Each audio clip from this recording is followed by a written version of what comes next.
नमस्तस्यै नमस्तस्यै नमस्तस्यै नमो नमः। या देवी सर्वभूतेषु शक्तिरूपेण संस्थिता। नमस्तस्यै नमस्तस्यै नमस्तस्यै नमो नमः। नमस्कार दर्शकों, बहुत बहुत स्वागत आपका अनादि टीवी पर। शारदीय नवरात्रि शुरू हो गए हैं। नवरात्र का ये पहला दिन है। शैलपुत्री की पूजा होती है और पूजा अर्चना हर घर में होती है। हिंदू धर्म को मानने वाले, सनातन धर्म को मानने वाले नवरात्र को भी बहुत धूमधाम से मनाते हैं। व्रत करते हैं, उपवास करते हैं और उसके बाद पूजा अर्चना होती है। 9 दिन आप समझिए माता रानी की बहुत मन से सेवा होती है। और इन 9 दिनों में आपको किन बातों का ध्यान रखना है, हर एक दिन की खूबसूरत बात और वो बात जो आपको जानना जरूरी है, यानी पूजा पाठ से जुड़ी हुई हर एक चीज हम आपको बताने जा रहे हैं। और उसके साथ साथ ये भी बताएंगे कि इन परंपराओं को कहाँ से शुरू होते हुए हमने देखा। तो कुछ ऐसी बातें जो आपके लिए जानना जरूरी है और कुछ ऐसी बातें जो आपको समझना जरूरी है, यानी कि इन नवरात्रों के दिनों में आप क्या कुछ करें, क्या नहीं करें और क्यों इन नवरात्रों को मनाया जाता है, किस माँ के पीछे क्या कहानी है। यानी माता शैलपुत्री की आज हम बात करेंगे तो उनके पीछे की क्या कहानी है, क्यों माँ शैलपुत्री की पहले दिन पूजा होती है। कई सारी ऐसी बातें जो आज हम करने वाले हैं। और पूजा पाठ यानी विधि विधान के साथ आपको कैसे पूजा करनी है, घट स्थापना कैसे होगी, ये सब तमाम सवाल होंगे जिनको हम जानने की कोशिश करेंगे। पंडित राजेश दुबे जी हमारे साथ मौजूद है। पंडित जी बहुत बहुत स्वागत करती हूँ आपका अनादि टीवी पर। पंडित जी, आज माँ शैलपुत्री की पूजा हो रही है, घर घर में माता रानी की पूजा हो रही है और शारदीय नवरात्रों के ये दिन हैं। नवरात्रों में व्रत भी बच्चियां रखती हैं, महिलाएं रखती हैं, पुरुष भी रखते हैं, खुशहाली के लिए, शांति के लिए, बरकत के लिए। क्या बताएंगे आप, कैसे दिन की शुरुआत हुई? सबसे पहले मैं आपसे जानना चाहूंगी कि क्यों नवरात्रों के ये दिन शारदीय नवरात्र मनाए जाते हैं? हिंदू धर्म में परंपरा क्या है? हिंदू धर्म में परंपरा 2 प्रकार की है। जी। एक है कि जब मौसम में परिवर्तन आता है उस समय नवरात्र आते हैं। कुल 4 नवरात्र होते हैं, उनमें से 2 गुप्त होते हैं, 2 उजागर होते हैं। जी। उजागर नवरात्र भी ऋतु परिवर्तन के समय होते हैं और उसी के साथ में गुप्त नवरात्र भी आते हैं। लेकिन अभी जो है शारदीय नवरात्र इसलिए मनाए जाते हैं क्योंकि संसार में राक्षसों का आतंक बढ़ गया था और उस आतंक की वजह से आम जन संप्रदाय जो था वो त्राहिमाम कर रहा था। और ऐसी दशा में देवता भी पीड़ित थे। तो सारे देवता इकट्ठे हुए और भगवान शिव के पास आकर अपनी समस्या रखे।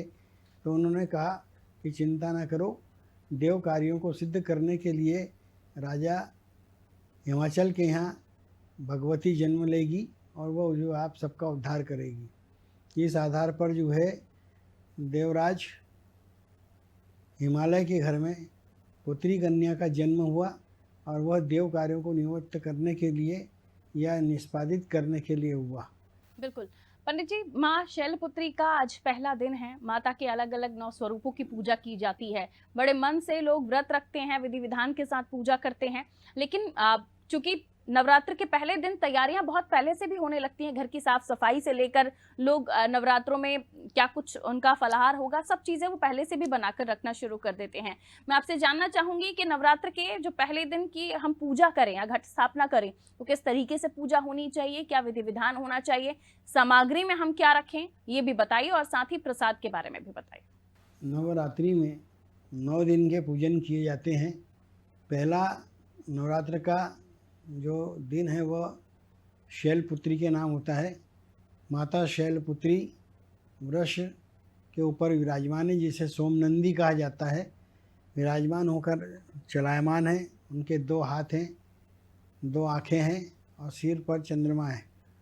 इस प्रकार से उन्हें देवी के रूप में प्रकट किया गया और प्रकट हुई। अब स्थापना उनकी करने का प्रश्न है तो प्रातःकाल शयन करके उठने की निद्रा से जागृत हुए। उसके पश्चात जो है स्नान आदि करें। स्नान आदि करने के बाद जो है पूजन स्थान पर आए और उस स्थान पर पहुंचकर जो है देव स्थापना यानी देवी की स्थापना करने का प्रसंग जो पूर्ण करें। उसके अंतर्गत जो है सबसे पहले एक कलश की स्थापना करें, नवग्रह का निर्माण करें, 16 मातृका बनाएं और उसके साथ ही जो है माता भगवती की मूर्ति या प्रतिमा स्थापित करें। सबसे पहले जो है श्री गणेश का वंदना करना। श्री गणेश का वंदना करने के पश्चात नवग्रह का पूजन, नवग्रह के पूजन के बाद सप्तमातृका का पूजन और उसके पश्चात जो है घट की स्थापना करना चाहिए। घट स्थापना करते ही जो अनेकों प्रकार के जो संकल्पित विषय होते हैं उनको उठाना चाहिए, जैसे सप्तशती का पाठ करना, श्रीमद् देवी महापुराण का पाठ करना या मार्कंडे पुराण का पाठ करना। कुछ लोग रामायण का 9 पारा पाठ करते हैं, वो पाठ करना आदि कार्य आरंभ करना चाहिए। और इस जो स्थापना है उसका मुहूर्त विशेष रूप से देखा जाता है। दिन गुरुवार है, हस्त नक्षत्र में माता भगवती की स्थापना होती है। उस हिसाब से प्रातःकाल 6 से 7:30 बजे तक के मुहूर्त है सबसे पहला, जिसे सूर्योदय काल के सूरज को प्रदोष काल कहा जाता है। उसके पश्चात जो है 10:30 बजे से लेकर और 1:30 बजे तक के मुहूर्त है। उसके पश्चात जो है शाम को 6:30 बजे से लेकर रात के 9 बजे तक मुहूर्त स्थापना करने का है और इसमें स्थापना करना चाहिए। तो मुहूर्त के हिसाब से आपको स्थापना किस तरीके से करनी है ये पंडित जी ने बताया। पंडित जी, माँ शैलपुत्री को क्या पसंद है, क्या पूजा में सामग्री का उपयोग करें, और बारी दर बारी आप एक एक स्टेप से हमारे दर्शकों को बताइए कि कैसे वो अपने शुरुआत पूजा की करें। सुबह से लोग उठ जाते हैं, स्नान करके तमाम नियमित क्रिया करके फुर्सत हो जाते हैं, और फिर पूजा पाठ वो शुरू से 9 दिनों तक कैसे करेंगे। तो पहला दिन इसलिए इम्पोर्टेंट है, इसलिए महत्वपूर्ण है कि पहले दिन वो जो करेंगे वो 9 दिन का भी वो पालन करेंगे। 9 दिन तक के पूजन करने के लिए सबसे पहले पीठ की स्थापना हमने आपको बताया जी, उस हिसाब से पीठ की स्थापना करना चाहिए। माता को प्रिय है सबसे पहले सत्य वचन। जो मनुष्य सत्य बोलता है, जो झूठ से दूर रहता है, उसके ऊपर माता अतिशीघ्र प्रसन्न होती है। दूसरा, शाकाहार भोजन ही माता को चढ़ाया जाना चाहिए। उसके अंतर्गत माता को जो प्रिय है वह अनार का फल है, अनार का फल चढ़ाना चाहिए। माता भगवती को पंचामृत का भोग लगाना चाहिए, उसी के साथ पंचमेवे का भोग लगाना चाहिए। और इस प्रकार से पूजन करते हुए माता का आशीर्वाद प्राप्त करना चाहिए। पंडित जी, माता को जो चीज़ें पसंद हैं वो आपने बताया। इसके अलावा अब हम जानना चाहेंगे कि जो 9 दिन व्रत रखेंगे उनकी कोई खास पूजा का उन्हें पालन करना है। वैसे तो हम नवरात्रों के 9 ही दिन हर एक कार्यक्रम करके हर माता के स्वरूप के साथ साथ उन्हें क्या पसंद है, किस तरह से 9 दिन पूजा होनी है। लेकिन कई लोग हैं जो आज उन्होंने करना है वो रेगुलरली वो 9 दिन तक भी करेंगे, यानी उन्हें 9 दिन उसी चीज़ का पालन करना है। तो उन्हें आप क्या बताएंगे, कोई मंत्र ऐसा बताइए जो हमारे दर्शक कहकर निकले घर से तो उनका दिन भर उसका वो उच्चारण करें, उनका दिन सफल हो, उनकी पूजा सफल हो। देखिए, मंत्र सबसे पहले ध्यान रखें, या देवी सर्वभूतेषु शक्ति रूपेण संस्थिता नमस्तस्यै नमस्तस्यै नमस्तस्यै नमो नमः, एक मंत्र। दूसरा, प्रकृति के द्वारा जो मंत्र है, जो भगवान शिव के द्वारा जागृत किया गया मंत्र है, वह है ओम ह्रीम। यह जो है जिस प्रकार से भगवान शिव का प्रणव मंत्र ओम है, वैसे देवी का प्रणव मंत्र ह्रीम कहलाता है। इसलिए ओम ह्रीम नमः इस मंत्र का पाठ करें। बिल्कुल साधारण मंत्र है, याद होने में भी कोई ज़्यादा परेशानी नहीं है। ओम ह्रीम नमः इस मंत्र का पाठ करने से माता भगवती प्रसन्न होती है, और प्रसन्न होने के साथ साथ आपके समस्त दुखों का हरण करती है, पापों को काटती है। 7 प्रकार के जो ताप आपके शरीर में उत्पन्न होते हैं उन तापों का शमन करती है। पंडित जी, 9 दिन जो ये पूजा होती हैं, लोग माता रानी से मनोकामना करते हैं अपने संतान के लिए। कोई मांगता है, कोई छात्र है तो अपनी शिक्षा के लिए मांगता है, कोई दाम्पत्य जीवन में खुश नहीं है तो वो सुख शांति चाहते हैं परिवार की। मैं चाहूँगी आप जो 9 दिन जो लोग पूजा करें उनके लिए भी कोई उपाय बताएं। अगर दाम्पत्य जीवन में खुशहाली नहीं है तो उसके लिए आप क्या उपाय बताएंगे, 9 दिन में वो क्या कर सकते हैं। देखिए, दाम्पत्य जीवन में खुशहाली लाने के लिए नवरात्र के 9 दिनों में माता भगवती का पूजन करके उन्हें शहद का भोग लगाएं। शहद का भोग लगाने से आपके परिवार में जो कलेश है वो शांत हो जाता है, और उसके पश्चात जो माता भगवती का प्रसन्न होने से आशीर्वाद प्राप्त होता है, उससे आपके घर में शांति आती है। दाम्पत्य जीवन में खुश नहीं है तो पंडित जी ने उपाय बताया है। इसके अलावा पंडित जी, आगे बढ़ते हुए मैं अगला सवाल आपसे पूछना चाहूँगी, क्योंकि कई ऐसी बच्चियां हैं, कई ऐसे स्टूडेंट हैं, छात्र हैं जो माता से अपनी शिक्षा के लिए भी मांगते हैं, अपने रोजगार के लिए मांगते हैं। तो किसी कारोबार में वृद्धि के लिए, रोजगार के लिए, क्या बताएंगे आप? और उसके बाद एक और उपाय आप हमें बताइएगा, जो बच्चे अब शिक्षा ग्रहण कर रहे हैं तो वो माता रानी से किस तरह का आशीर्वाद मांग सकते हैं? देखिए, माता भगवती का पूजन करने के साथ साथ मनुष्य जो है अपने जीवन के समस्त समस्याओं के लिए प्रार्थना करता है। सबकी अलग अलग प्रार्थनाएं होती है। जैसे विद्यार्थी वो विद्या पाने के लिए करता है तो उसे क्या करना चाहिए, विशेष रूप से ओम ह्रीम नमः मंत्र का पाठ करना चाहिए और उसके साथ ओम ह्रीम के साथ सरस्वती नमः लगा दे। ऐसा करने से उनको जो है अपने पढ़ाई के क्षेत्र में सफलताएं प्राप्त होने लगती हैं। गृहस्थ जीवन है, गृहस्थ जीवन में शांति हो, घर में सुख हो और किसी प्रकार का कलेश ना हो, इस हेतु जो है पीला सरसों माता भगवती को चढ़ाना चाहिए। ऐसा करने से ये सारे दोष नष्ट हो जाते हैं। बिल्कुल पंडित जी, रोजगार में बरकत के और व्यापार में बरकत के लिए, रोजगार के लिए क्या कर सकते हैं युवा? व्यापार में बरकत के लिए युवा हो या वृद्ध हो, कोई भी हो, व्यापारी हो, एक शब्द में कहेंगे तो यदि व्यापारी है और उसे व्यापार में लाभ प्राप्त करना है या व्यापार में आने वाली जो परेशानियां हैं, विशेष रूप से जो है उसके पास धन का अभाव होता है, ऐसी स्थिति में बरकत चले जाती है। तो क्या करना चाहिए, सर्वप्रथम जो है बरकत को पाने के लिए मनुष्य को माता भगवती का पूजन करने के साथ साथ मिष्ठान भोग लगाना चाहिए।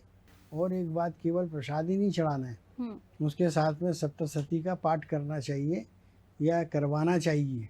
ऐसा करने से आपके परिवार में सुख शांति समृद्धि और ऐश्वर्य की प्राप्ति होती है। पंडित जी, 9 दिन की जो पूजा करते हैं, कई बार नंगे पैर रहकर, कई बार एक समय का भोजन करके और कई बार दोनों समय पर उपवास करके वो अपना व्रत करते हैं।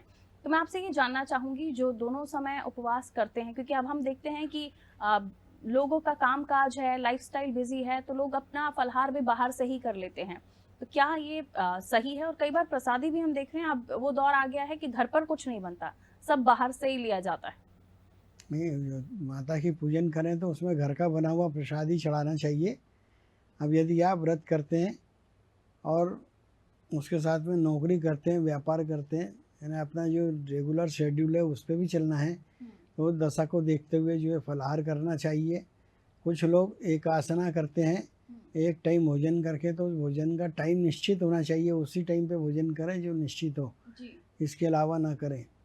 इस प्रकार से जो है होता है। दूसरा, व्यापार में वृद्धि करना चाहते हैं आप, तो व्यापार वृद्धि यंत्र जो है नवरात्र में सिद्ध करके अपने गले में रखने से व्यापार में बरकत आती है और शुद्ध विचार होने से आपको जो व्यापार में लाभ होता है। कई लोग पंडित जी इस दिनों में मंदिरों में जाते हैं, ज्योतिर्लिंगों के दर्शन करते हैं। आपको घरों में कई लोग ये मानते हैं कि घर में रहकर, अगर आप व्रत में हैं तो घर में रहकर घर में पूजा करनी चाहिए, माता रानी की सेवा करनी चाहिए। तो आप इस बारे में क्या बताना चाहेंगे हमारे दर्शकों को? ये दिन कितने अच्छे हैं ज्योतिर्लिंगों के दर्शन करने के लिए, अलग अलग जगहों पर जो माता रानी के मंदिर हैं? देखिए, मन चंगा सो कटौती में गंगा। मन शुद्ध रखें और मन को शुद्ध रखने के साथ में जो है अपना कार्य करते रहें। इस बात को करने से आपको इसके लाभ प्राप्त होते हैं। अब उसके पश्चात जो है शक्ति पीठों के दर्शन करना। अलग अलग स्थानों पर शक्ति पीठ है, 51 शक्ति पीठ है, उनमें से जितने हो सके यदि आप योजना बनाते हैं तो उस योजना के अनुसार जो है आप 9 दिन में 9 पीठ के दर्शन करने का प्रयास करें और वो बड़ा उचित माना जाता है। अब आप उस स्थान पे गए और बहुत भीड़ है और आपको दर्शन में परेशानी आ रही हो, समय का अभाव, तो ऐसी दशा में माता भगवती से क्षमा चाहकर और उनके जो मंदिर का शिखर है उसके दर्शन कर लें। शिखर के दर्शन करना और साक्षात देव के दर्शन करना एक समान है, क्योंकि देवताओं का शीश जो है शिखर कहलाता है। मंदिर का जो शिखर होता है उसके दर्शन करना चाहिए। बिल्कुल। तो ज्योतिर्लिंगों के दर्शन करने कोई जाता है, कोई शक्तिपीठ जाता है, कोई अपने आसपास के मंदिर में ही चला जाता है पूजा अर्चना करने। बस मन साफ रखिए तो जाहिर सी बात है कि कहीं पर भी आपको जाने की जरूरत नहीं है। माता के शिखर को देखकर भी आप उनके दर्शन कर सकते हैं। और ऐसे में जो लोग व्रतधारी हैं खासतौर पर, उनके लिए भी पंडित जी ने बताया कि जब आप प्रसाद चढ़ाएं तो आप कोशिश कीजिए घर में बनाकर ही उसका भोग लगाएं, क्योंकि बाहर जो सामग्री मिलती है वो मिलती है आप, लेकिन कोशिश करें कि घर पर जो बना रहे हैं आप उसका भोग लगाएं। तो प्रसाद के लिए भी घर पर ही आप कुछ ना कुछ बना लीजिए। पंडित जी, माँ के 9 स्वरूप का अलग अलग दिन वर्णन किया गया है। माँ के 9 स्वरूप का अपना ही वर्णन है और अपने ही जगह पर ये महत्वपूर्ण दिन है। जब शाम तक आते आते जब फलाहार किया जाएगा, और इन दिनों दान करने का भी बड़ा महत्व है।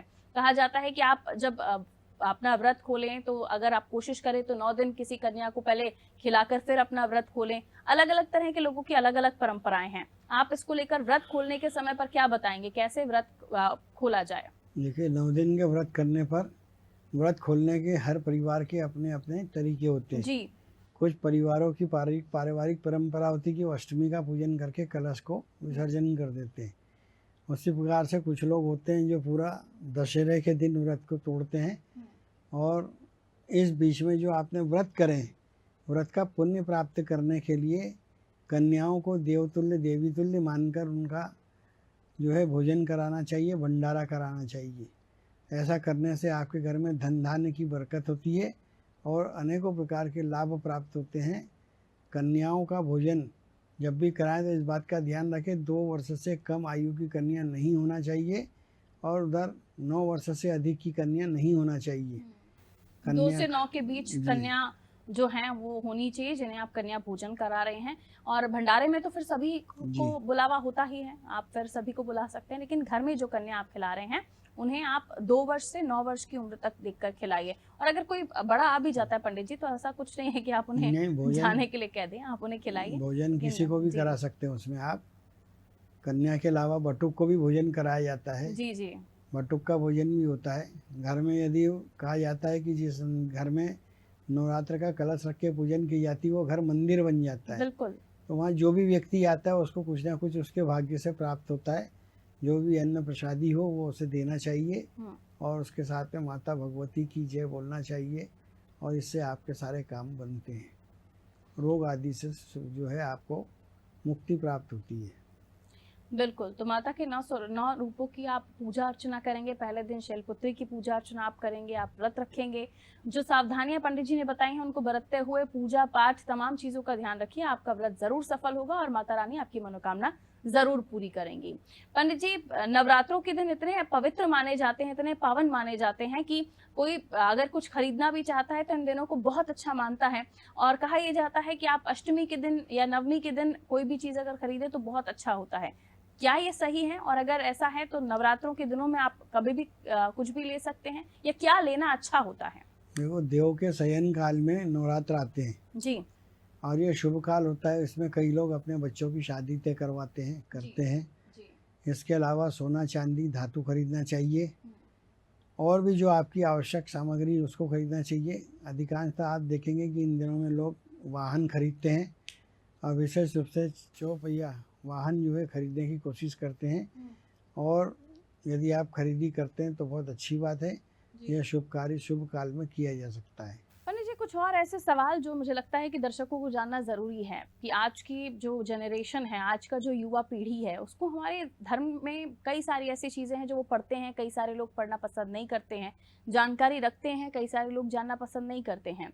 मैं आपसे जानना चाहूंगी कि जब माता रानी की पूजा की जाती है तो लोगों का मानना है कि इन दिनों माता रानी घर पर भी आती हैं, आप उनकी सेवा कर रहे हैं, उनको प्रसन्न इसलिए भी किया जाता है कि उनके आशीर्वाद से हर परिवार तर जाता है, उसकी हर परेशानियां दूर हो जाती हैं, हर तकलीफ दूर हो जाती है, और इसलिए माता रानी की 9 दिन सेवा भी की जाती है।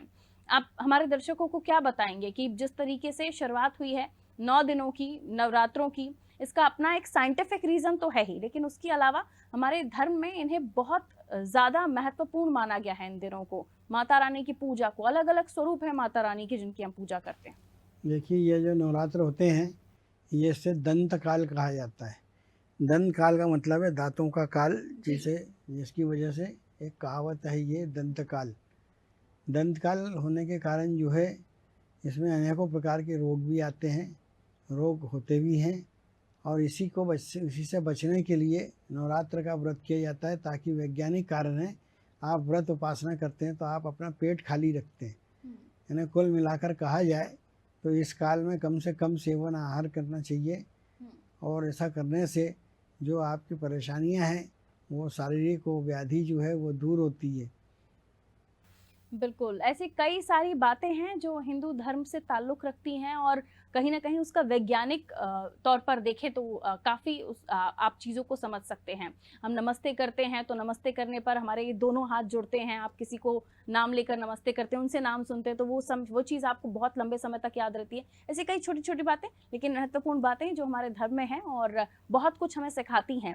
पंडित जी, आगे बढ़ते हुए अगला सवाल मैं आपसे लेना चाहूँगी, क्योंकि कई ऐसे लोग हैं जो जिनका शेड्यूल बिजी है, सुबह 9 बजे निकलना, रात को 9 बजे आना, और पूजा पाठ में भी वो लीन रहते हैं, वो सुबह अपनी पूजा करके जाते हैं, लेकिन उनके लिए बहुत ज़्यादा समय देना मुमकिन नहीं हो पाता है। कई बार वो माता रानी को प्रणाम करते हुए, प्रसाद करते हुए, आरती करते हुए चले जाते हैं, बहुत समय वो पूजा को नहीं दे पाते हैं। उनकी पूजा के लिए आप क्या बताना चाहेंगे? कम समय में वो कैसे माता रानी को खुश कर सकते हैं? देखिए, आप केवल धूप दीप आरती करें, जितना मन से आप प्रसन्न होकर पूजन करेंगे उसका फल मिलेगा। जी। लंबे समय तक पूजन करना, उसका फल प्राप्त करना ऐसा जरूरी नहीं है। हमने पहले भी कहा था, मन चंगा सो कटौती में गंगा। जी। कम से कम समय में करने से आपको सारे लाभ भी प्राप्त होते हैं, ऐसी बात नहीं है।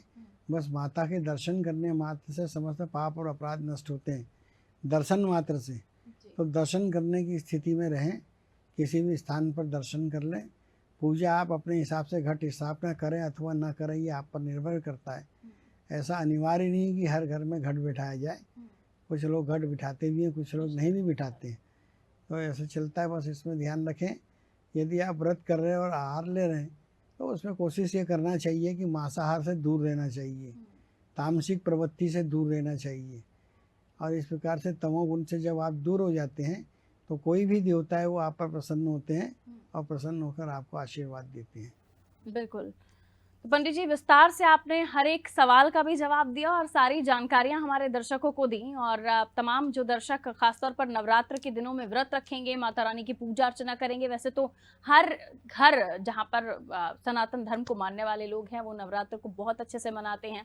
अलग अलग जगहों पर अपने अपने तरीके से नवरात्र का ये पावन पर्व मनाया जाता है, लेकिन 9 दिनों पर आप देखेंगे पूरे जगहों पर धूम रहती है। लोग शारदीय नवरात्र में झांकियां भी बिठाते हैं, झांकियों की भी पूजा होती है, घरों की भी पूजा होती है। जैसे पंडित जी ने भी बताया कि आपने अगर घट स्थापना कर दी, कलश रख दिया, तो आपका घर मंदिर बन गया। उस बात का ध्यान रखें कि हम मंदिर में जो सारी चीजें करते हैं वही हमें घर में करनी है। माता की सेवा बड़े मन से कीजिए, माता रानी जरूर प्रसन्न होगी। बहुत बहुत शुक्रिया पंडित जी, आपने हमें समय दिया। और आप सभी दर्शकों को एक बार फिर से नवरात्रि की हार्दिक हार्दिक शुभकामनाएं। दीजिए इजाजत, नमस्कार। या देवी सर्वभूतेषु विष्णुमायेति शब्दिता, नमस्तस्यै नमस्तस्यै